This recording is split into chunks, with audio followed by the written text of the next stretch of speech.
Dunia itu penjara buat orang mukmin, surga bagi orang-orang kafir. Mereka hidup bergelimang dengan kekayaan, harta, kedudukan, pangkat, dan kebebasan.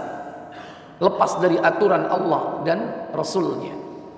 Hanya takut kepada aturan manusia, yang aturan itu bisa disiasati. Pandai-pandai dia mensiasati aturan-aturan manusia. Dia hidup senang, bahkan bisa menghalalkan segala macam cara. Senang dia, tapi belum tentu dia bahagia. Bahkan pasti tidak akan bahagia, karena mereka tidak punya ilmu. Nggak punya ilmu. Karena ilmu itu, kata Syekh Muhammad bin Abdul Wahab, apa? Ma'rifatullah wa ma'rifatu nabiyhi wa ma'rifatu dinil islami bil adillah. Itu al-ilmu. Ilmu itu mengenal Allah, mengenal Rasulnya, mengenal agama dengan dalil-dalil. Itu ilmu. Sekalipun mereka maju dalam bidang sains dan teknologi, mereka hakikatnya tidak berilmu ketika dia tidak mengenal Allah. Mereka sekalipun beradab, memiliki tingkat peradaban yang tinggi, tapi ketika dia tidak mengenal Rasul, mereka hakikatnya adalah orang-orang yang paling primitif di muka bumi ini.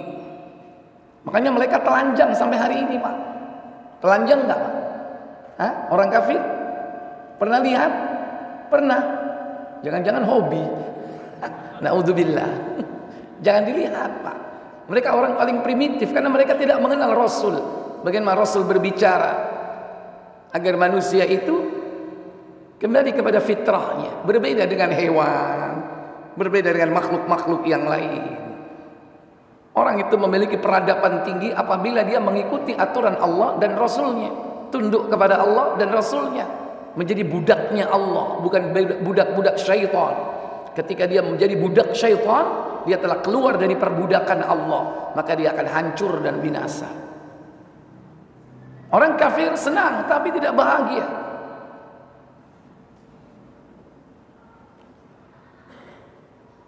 Kemudian kadang Allah menyebutnya dengan al-khair. Bahagia itu disebut dengan khair, baik. Itu arti sederhananya. Di dalam sebuah hadis riwayat Tirmidzi, hadis ini bersumber dari sahabat Abdullah ibn Abbas radhiyallahu taala anhuma. Hadis ini menerangkan tentang sesuatu yang menjadi perdebatan malaikat. Malaikat-malaikat yang dekat dengan Allah tabaraka wa taala.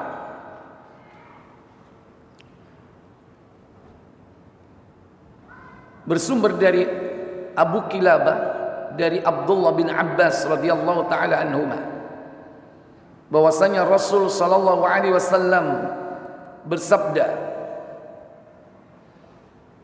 "Atani al-lailata Rabbi tabaraka wa ta'ala fi ahsani surah." Tadi malam Rabbku yang maha suci lagi maha tinggi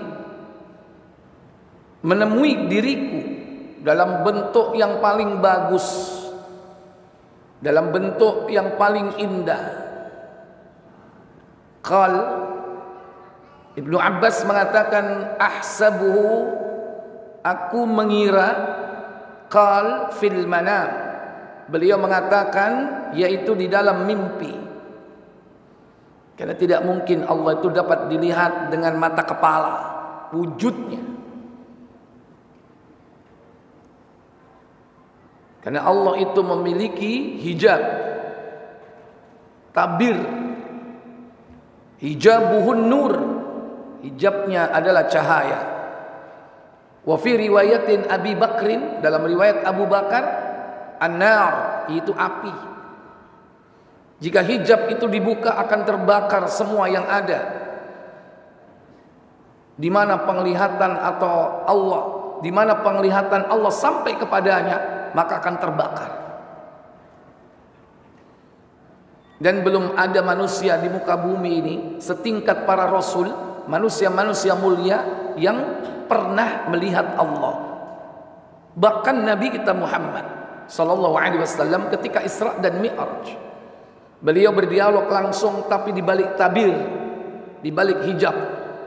Demikian pula Musa alaihissalam. Demikian pula nabi-nabi yang lainnya, makhluk-makhluk yang lainnya yang dalam Al-Quran diterangkan mereka berdialog dengan Allah. Tapi dialog mereka sekalipun langsung, tapi tidak melihat dengan penglihatan mereka. Mereka berbicara dengan Allah di balik tabirnya. Nah, dalam hadis ini Nabi mengatakan, aku melihat Rabbku menemuiku tadi malam dalam bentuk yang sangat indah, yang sangat bagus. Maksudnya dalam mimpi. Faqal, kemudian dalam mimpi itu Allah Jalla wa Ala berfirman, ya Muhammad, wahai Muhammad, hal tadri fi makhtasimul mala'ul a'la, apakah engkau mengetahui tentang perkara yang menjadi perdebatan para malaikat? Malaikat ini bertengkar, berdebat tentang satu perkara. Qala qultu, aku menjawab, la, kata Nabi. Qal, kemudian Nabi bersabda, fa wada'a yadahu baina katifayya. Kemudian Allah meletakkan tangannya di antara kedua bahuku, di antara kedua bahu beliau, atau di tengkuknya. Ini juga mengajarkan kepada kita tentang apa? Tentang sifat Allah, bahwa Allah punya sifat zat dan Allah punya sifat af'al. Ada sifat zat, Allah punya tangan, sebagaimana Allah punya wajah, punya kaki, punya betis, punya telapak kaki, punya mata, punya tangan. Dan sekaligus menunjukkan bahwa Allah punya sifat af'al, perbuatan. Termasuk diterangkan di sini, Allah meletakkan tangannya baina katifayya, kata Nabi, di antara kedua tengkukku atau bahuku, di antara kedua bahuku atau tengkuknya. Inilah akidah Ahlus Sunnah wal Jamaah. Tidak meniadakan sifat Allah, sebagaimana Jahmiyah menolak seluruh sifat Allah. Tidak sebagaimana Mu'tazilah mentakwil sifat Allah, ditakwil tangan dengan kekuasaan. Tidak sebagaimana Asy'ariyah dan Maturidiyah menolak sebagian, menerima sebagian, dibatasi dengan jumlah-jumlah tertentu. Ahlus Sunnah menerima seluruh sifat-sifat Allah yang telah Allah terangkan dalam Al-Quran dan As-Sunnah, dengan kaidah tentunya, laisa lahu ta'til, tidak boleh ditiadakan, wa laisa lahu ta'wil, tidak boleh dipalingkan makna dan artinya, wa laisa lahu tamtsil, tidak boleh diserupakan dengan makhluknya, laisa kamitslihi syai', tidak ada yang sama sekali berbeda dengan makhluk. Bahkan wala taqyif, tidak boleh bertanya tentang hakikatnya. Ini kaidah dalam memahami tauhid, yakni asma dan sifat Allah. Maka setelah itu kata Nabi sallallahu alaihi wasallam, hatta wajadtu bardaha, setelah Allah meletakkan tangannya di antara kedua bahu beliau, beliau mengatakan hingga terasa dingin, baina saddayya au qala fi nahri, terasa dingin rasanya, yaitu di antara kedua susuku. Berarti tadi dari belakang tembus kemana? Tembus ke depan.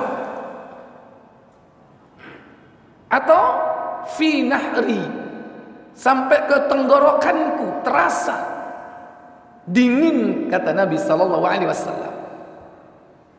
Ingat, sekalipun dalam mimpi, kalau Nabi yang mimpi hak atau batil? Halo, mimpi Nabi hak atau batil? Hak. Mimpi Nabi itu wahyu. Dan tentunya jelas.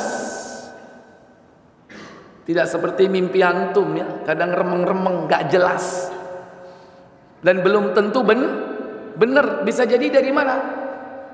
Hah? Dari syaitan. Ya. Ini